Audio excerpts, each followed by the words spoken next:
होती है।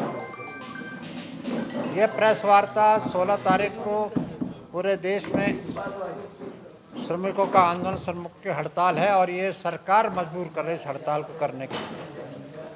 जैसे किसानों को 1 साल के वायदे के बाद भी कल दिल्ली पर चढ़ाई करनी पड़ी और उनके साथ बड़ा दुर्व्यवहार किया, लाठीचार्ज, उसकी हम भर्त्सना करते हैं।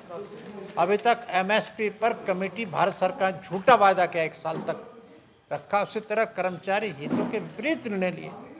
जो सुविधाएं कर्मचारी को, उनको तो मत छीनो। आपने पुरानी पेंशन क्यों बंद कर दी? हमारी परमानेंट का अधिकार छीन लिया। हमारे जो नवरत्न थे उनको बेचने का काम कर दिया। देहरादून उनके संदर्भ पूरा हिंदुस्तान को देख लो आप। हमारा सर्वे ऑफ इंडिया बंद कर दिया। हेडक्वार्टर था हिंदुस्तान का, जहां हर साल 2-3 हज़ार नौकरियां मिलती थी। डिफेंस के 4 कारखाने आपने प्राइवेट को दे दिए। वहां पर निकालना शुरू कर दिया, कॉन्ट्रैक्ट में 15-15 साल के सभी वालों को निकाल दिया। तो इस तरह से जो श्रम कानून है इनकी आपने मोटर यान में बदल दिया। आप इतने साल की सजा हो जाए, एक्सीडेंट हो गया, चाहे गलती दूसरे की हो, लेकिन सजा ड्राइवर को। उसका आंदोलन सरकार ने उसको डंप कर दिया, लेकिन वापस नहीं लिया। तो ये मजबूरी में 16 तारीख को हड़ताल हम लोग करने जा रहे हैं कि जो चारों श्रम संहिताएं आपने 12-12 घंटे भी काम करना पड़ेगा वो बनाइए, उसको एक तो रद्द करो, न्यूनतम मजदूरी दो। हाई कोर्ट के आदेश जो कर्मचारियों के लिए किए गए कि जो कर्मचारी 8-10 साल से सेवा कर रहे, हाई कोर्ट ने कहा नियमित करो या समान कार्य का समान वेतन दो, उसको नहीं मान रहे।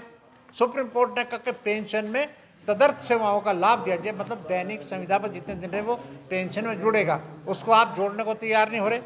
आंगनबाड़ी आशाओं को राज्य कर्मचारी का दर्जा दो, उनको क्या वेतनमान मिल रहा? घर छोड़कर, बच्चों को छोड़कर वो दिन भर सेवा करती हैं, तो वेतन बढ़ाओ, उनको राज्य कर्मचारी का ही दर्जा दे दो, वेतन में सम्मानजनक वृद्धि कर दो। वो आप करने को तैयार नहीं है। जितने विभाग थे आप धीरे धीरे सबका प्राइवेटाइजेशन करने जा रहे। ये बड़ी दिक्कत है। जो हमारे नवरत्न, उनको डिफेंस के मैंने कहा ना 4 कारखाने भेज दिए, सर्वे भेज दिया, FRI को प्राइवेटाइजेशन कर रहे हैं आप लोग। CD air force account office headquarter था, उसको आपने ठप कर दिया। वो बिल्डिंगें, ज़मीनें सब अडानी अंबानी की बिल्डिंग खड़ी होंगी इन ज़मीनों पर, जो सर्वे ऑफ इंडिया 250 बीघा ज़मीन है, FRI की 150 बीघा ज़मीन है। तो ये भारत रत्न है भाई, ये गौरव गरिमा की गाथा कहने और रोजगार देने वाले ये हैं। BHL को आप बंद किया, IDPL को बंद कर दिया, BHL का नंबर है। तो ये पावर प्रोजेक्ट यहाँ के उत्तराखंड के वो हमारे शान है, गरिमा है वो, और जल निगम को फिर आप प्राइवेट को देने की बात कर रहे हैं। तो जो शोषण कर्मचारियों का हो रहा, बुरी तरह से हो रहा, इनके हितों की रक्षा नहीं हो रही, उनका बुढ़ापा बिगाड़ दिया, पुरानी पेंशन बंद कर दी, ये सारी चीज़ों को लेकर एक आक्रोश है। सामाजिक सुरक्षा कहाँ गई भारत सरकार की?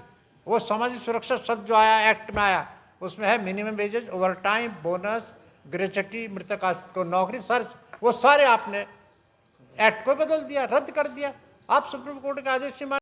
क्या कुछ मांगे नहीं? ये मांगे हमारी इसमें हमने दे दी डिटेल में कि एक तो बिल्कुल ये है कि ये मोटरयान अभियान जिसमें बहुत कड़ा प्रावधान किया गया, जो हड़ताल की वजह से फिर सरकार ने उसको रोक दिया, वापस नहीं लिया, उसको तत्काल आप बंद कर दें।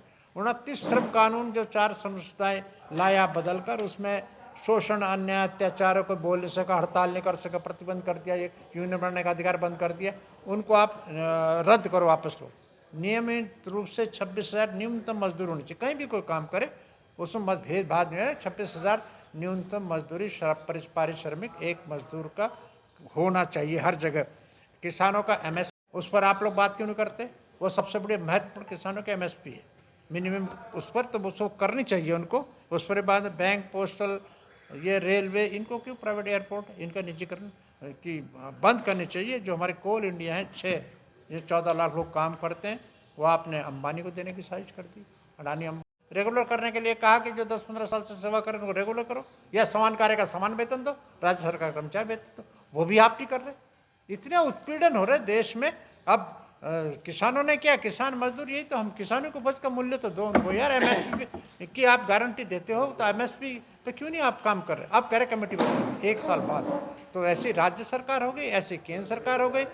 रिक्त स्थान हमारा नहीं भर रहे, आप संविदा पर करना चाह रहे, और जो रेगुलर उसको भी संविदा पे आप। मैं यही कह रहा कि जो परमानेंट नेचर के काम है उन पर तो भर्ती करो। तो ये तो हमारे उत्तराखंड को, देवभूमि को, जहाँ पर इनका परिवार इन्हीं पर चलते हैं सरकारी नौकरी पर, उनको आप निजीकरण कर रहे हैं, मार कर रहे हैं, पलायन पर आप ध्यान नहीं दे रहे। कोई इंजीनियरिंग कॉलेज नहीं, कोई अस्पताल नहीं, स्कूल नहीं, कुछ नहीं, कोई रोजगार। हमारे शेड्यूल क्यों बंद कर दिया आपने? क्यों नहीं संभाल रहे आप उनको? उन जमीनें खाली हो रही, उनको बेचने का काम हो रहा। आप व्यापारी बनकर बैठे हैं। शेड्यूल हमारे उत्तराखंड की शान थी। 3 लाख लोगों को रोजगार मिला जो तिवारी जी ने बनाई थी। तो वो बनाई थी, भारत सरकार से भी वो मदद ली थी उसमें। आप उसको संभाल नहीं पा रहे, भर्तियां आप कर नहीं पा रहे। कहाँ जाएगा नौजवान? उसकी आशा को निराशा मत बदलो, पुराना का सर्जन करो। आपको प्राइवेटाइजेशन की आंधी जो तूफान है, हमारे एयरपोर्ट बेच दे, बंदरगाह बेच दे, अब LIC बैंक पर आ रहा है, हमारे डिफेंस के कारखाने आपने प्राइवेट कर दिए। तो ये बहुत ही दुर्भाग्यपूर्ण स्थिति देश की है। ये केवल बड़िए की दुकान की तरह से इसको चला रहे। तो इसलिए हम कहते हैं श्रम कानूनों की रक्षा करो, उनको और मजबूत करो, पुरानी पेंशन दो, रेगुलर स्थान पर जो नियमित प्रकृति काम है, नियमित कर्मचारी पेंशन बहाल करो, जो व्यवस्थाएं थी हमारी। तो 400 करोड़ का घोटाला ESI का है, उस पर CBI क्यों नहीं जांच करी? उत्तराखंड जैसे 400 करोड़ का घोटाला, अगर गरीबों का पैसे का दुरुपयोग होगा तो क्या रहेगा? उस पर आप जांच क्यों नहीं कर रहे? तो जो पेंशन का अधिकार है, मिनिमम वेजेज है, ओवर टाइम है, दैनिक वेतन है, और ये निजीकरण की मार है, अब बैंकों पर LIC पर जा रहा, तो ये दुर्भाग्यपूर्ण है। इस पर रोक लगनी चाहिए, वरना इसी उसमें हम लोग आंदोलन कर रहे हैं कि सरकार का ध्यान करने को, और नहीं तो दूसरा कदम